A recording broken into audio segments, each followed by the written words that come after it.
Hello， 大家好，又係我占士巔峰啊！有乜嘢顏色可以代表2016年呢？嗱，Pantone 咧作為一個色彩嘅權威咧，佢就已經嚴選咗兩款顏色咧，就話俾大家聽邊兩款顏色係代表住2016年㗎啦。而我手頭上咧都搜羅咗一大堆咧關於呢個 Pantone Fashion Color 裏邊提過或者近榜嘅顏色咧，就介紹俾大家嘅。就好似我手上呢一對咧 Vans 同呢個 Supreme Crossover 嘅 Motion Logo 嘅牌款咧，其實下面你見到嗰隻藍色咧，喺今季咧其實都有一隻顏色係近榜都係呢隻顏色嘅。另外，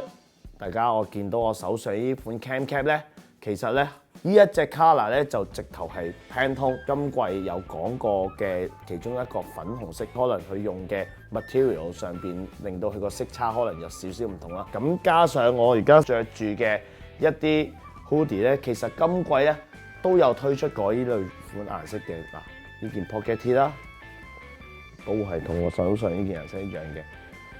粉藍色㗎，仲有加上間條嘅粉紅色 T 啦。